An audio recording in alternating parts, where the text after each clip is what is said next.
എല്ലാ കൂട്ടുകാർക്കും CK ടോക്സിന്റെ മറ്റൊരു ഫുട്ബോൾ ടോക്കിലേക്ക് ഒരിക്കൽ കൂടി സ്വാഗതം. അങ്ങനെ കേരള ബ്ലാസ്റ്റേഴ്സിലേക്ക് വരും എന്ന് പറഞ്ഞിരുന്ന ഉറുഗ്വൻ മിഡ്ഫീൽഡറായ നിക്കോളാസ് ലോഡേറോയുടെ കാര്യത്തിൽ ഏകദേശം തീരുമാനമായിട്ടുണ്ട്. നിക്കോളാസ് എന്ന ഈ ഒരു താരത്തിന്റെ ഏജന്റിൽ നിന്നും നമുക്ക് മനസ്സിലാക്കാൻ സാധിക്കുന്നത് താരം കേരള ബ്ലാസ്റ്റേഴ്സിലേക്ക് വരാനുള്ള സാധ്യത വളരെ കുറവാണ് എന്നാണ്. അപ്പോൾ ഇന്നത്തെ ഈ വീഡിയോയിൽ നമ്മൾ പറയാൻ പോകുന്നത് നിക്കോളാസിന്റെ ട്രാൻസ്ഫറുമായി ബന്ധപ്പെട്ട അദ്ദേഹത്തിന്റെ ഏജന്റിന്റെ വാക്കുകളാണ്. അപ്പോൾ വിശദമായ വീഡിയോയിലോട്ട് കടക്കുന്നതിന് മുമ്പായി ഇതുവരെ ഈ ചാനൽ സബ്സ്ക്രൈബ് ചെയ്തിട്ടില്ലെങ്കിൽ ഇപ്പോൾ തന്നെ സബ്സ്ക്രൈബ് ചെയ്തു വെക്കാൻ ശ്രമിക്കുക. അപ്പോൾ നമുക്ക് നേരെ വീഡിയോയിലോട്ട് കടക്കാം. കേരള ബ്ലാസ്റ്റേഴ്സ് FC അഡ്രിയാൻ ലൂണക്ക് പകരമായി കൊണ്ട് ടീമിലേക്ക് എത്തിക്കാൻ ശ്രമിക്കുന്ന ഒരു താരമാണ് നിക്കോളാസ് ലോഡേറോ എന്ന ഉറുഗ്വൻ താരം. നിലവിൽ താരത്തിന്റെ ഏജന്റ് താരത്തിന്റെ കൂടുമാറ്റവുമായി സംബന്ധിച്ചുള്ള കുറച്ചു കാര്യങ്ങൾ പറഞ്ഞിട്ടുണ്ട്.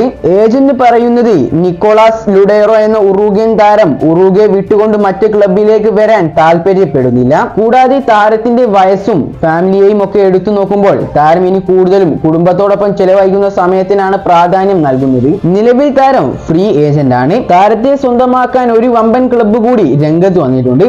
പക്ഷേ അവർ നൽകിയ ഓഫറിനേക്കാൾ വലിയ ഒരു ഓഫറാണ് കേരള ബ്ലാസ്റ്റേഴ്സ് FC നിക്കോളാസ് ലോഡേറോ എന്ന താരത്തിന് മുന്നിൽ വെച്ചിട്ടുള്ളത്. ഏതായാലും നിലവിലെ സാഹചര്യത്തിൽ നമുക്ക് താരം 100% ബ്ലാസ്റ്റേഴ്സിലേക്ക് വരും എന്നൊന്നും പറയാൻ സാധിക്കുകയില്ല. നിലവിൽ താരത്തിന് ഓഫർ നൽകിയിട്ടുള്ളത് 3 ക്ലബ്ബുകളാണെന്നും താരത്തിന്റെ ഏജന്റ് എടുത്തു പറയുന്നുണ്ട്. ഏതായാലും താരത്തിന്റെ ഏജന്റിന്റെ വാക്കുകളിൽ നിന്നും നമുക്ക് മനസ്സിലാക്കാൻ സാധിക്കുന്നത് താരം പുറം രാജ്യത്തേക്ക് പോയി പന്ത് തട്ടാൻ ആഗ്രഹിക്കുന്നില്ല എന്നും കൂടാതെ സ്വന്തം നാട്ടിലെ ഏതെങ്കിലും ക്ലബിൽ തന്നെ താരം തുടരുമെന്നും ഇനിയുള്ള കാലം താരം ഫാമിലിക്കൊപ്പം ചെലവഴിക്കുമെന്നുമാണ് മനസ്സിലാക്കാൻ സാധിക്കുന്നത്. നിക്കോളാസ് ലോഡേറോയുടെ ഏജന്റിന്റെ ഈ ഒരു വാക്കുകൾ ഏതൊരു കേരള ബ്ലാസ്റ്റേഴ്സിന്റെ ആരാധകരെയും നിരാശപ്പെടുത്തുന്നതാണ്.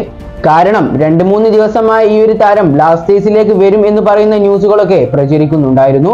കൂടാതെ താരത്തിന്റെ ഗോളുകളുടെയും സ്കില്ലുകളുടെ വീഡിയോ ഇതിനോടകം തന്നെ പുറത്തേക്ക് വന്നിട്ടുണ്ട്. ഏതായാലും എല്ലാം നല്ലതിന് വേണ്ടി എന്ന് പറഞ്ഞുകൊണ്ട് ഈ ഒരു വീഡിയോ ഇവിടെ അവസാനിക്കുന്നു.